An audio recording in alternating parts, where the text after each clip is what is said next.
Hello, নমস্কার। বিশেষ সংবাদ।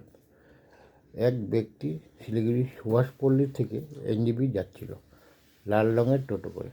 সে যাওয়ার সময় একটি তার ব্যাগ, নীল রঙের ব্যাগ, নতুন ব্যাগ করে সে 1.5 লক্ষ টাকা এবং জামা কাপড় নিয়ে যাচ্ছিল। সে রেখেছিল অটোর সাইডে বসে, উনি এক সাইডে রেখেছিল।